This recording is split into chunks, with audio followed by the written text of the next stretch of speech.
प्यारे छात्रों, यह एक मध्य वर्गीय परिवार में एक लड़का 10वीं की परीक्षा दिया और 10वीं की परीक्षा में उसने 90% अंक लाया। उसके पिता खुशीपूर्वक अंक पत्र लेकर घर पहुंचे और अपने पत्नी से कहते हैं कि सुनो, आज तेरे लाडला ने कामयाबी हासिल की है, 10वीं की परीक्षा में 90% अंक लाया है। आज घर में खीर मीठे दलिया बनाओ। माँ यह सुनते ही किचन से दौड़ पड़ी और कही कि कहाँ है वो हमारे बेटे की कामयाबी की पर्ची। इतना सुनते ही बेटा बीच में ही बोला कि पापा, आप किसे दिखा रहे हैं यह पर्ची? ये तो अनपढ़ है ना, ये बिल्कुल पढ़ लिख सकती तो नहीं है। माँ की आंख से आंसू गिरने लगा और वह अपनी आंसुओं को पलुओं से पोंछती हुई किचन की ओर चल गई और मीठी दलिया बनाने लगी। पिता से रहा नहीं गया, अपने बेटे की बातों को जोड़ते हुए कुछ वाक्य कहा। हाँ बेटा, क्या बोला तुमने? हाँ बिल्कुल, तुम्हारी माँ अनपढ़ है, क्योंकि तुम्हारी माँ, जब तू माँ के गर्भ में था तो तुम्हारी माँ को बिल्कुल दूध पसंद नहीं था, लेकिन तुम स्वस्थ रहो इसलिए वह डॉक्टर की सलाह पर 9 महीने तक दूध पिया। क्यों? ताकि तुम स्वस्थ रहोगे, इसलिए, क्योंकि वह अनपढ़ थी। वह सुबह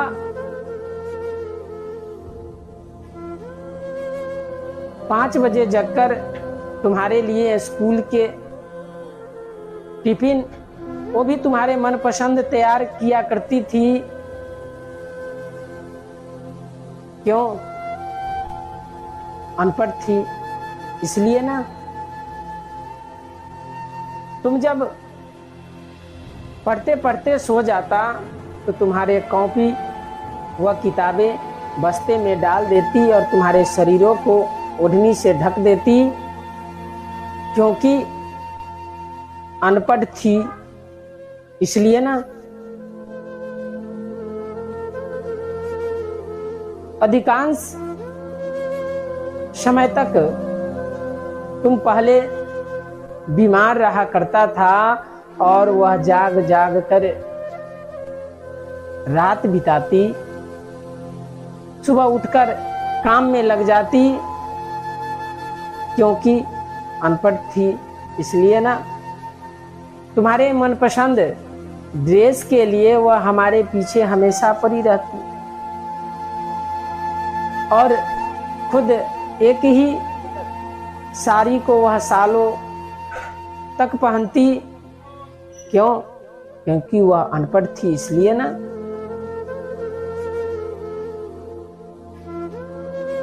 तुम्हारे जीवन में तू बिल्कुल अच्छे तरीका से पढ़े लिखे और अपनी जीवन की हर खुशियों को त्याग दी। क्यों? क्योंकि वह अनपढ़ थी इसलिए ना। सही कहा बेटा, माँ तुम्हारी अनपढ़ है, मैं गर्व के साथ कहता हूं कि मुझे खाना परोस कर कभी कभी वह खाने को ही भूल जाती, इसलिए ना क्योंकि अनपढ़ थी। इतना सुनते ही बेटा रोने लगा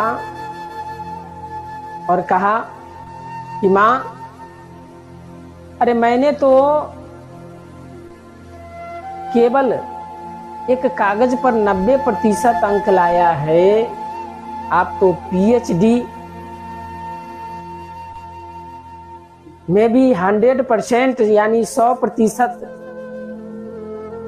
भी कम है,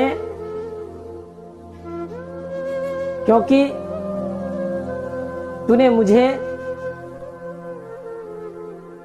दुनिया की, मेरे जीवन की 100% बनाने वाली एक शिक्षक हो।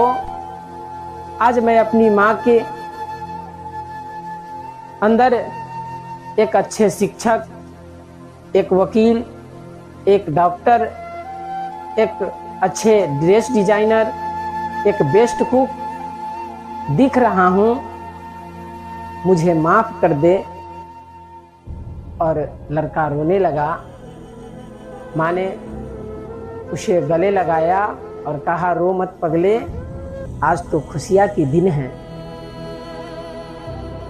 लड़का कहता है, माँ मुझे माफ कर दो, मैं समझ नहीं पाया, तो माँ माँ होती है, इसलिए माँ से बढ़कर इस संसार में कोई नहीं है।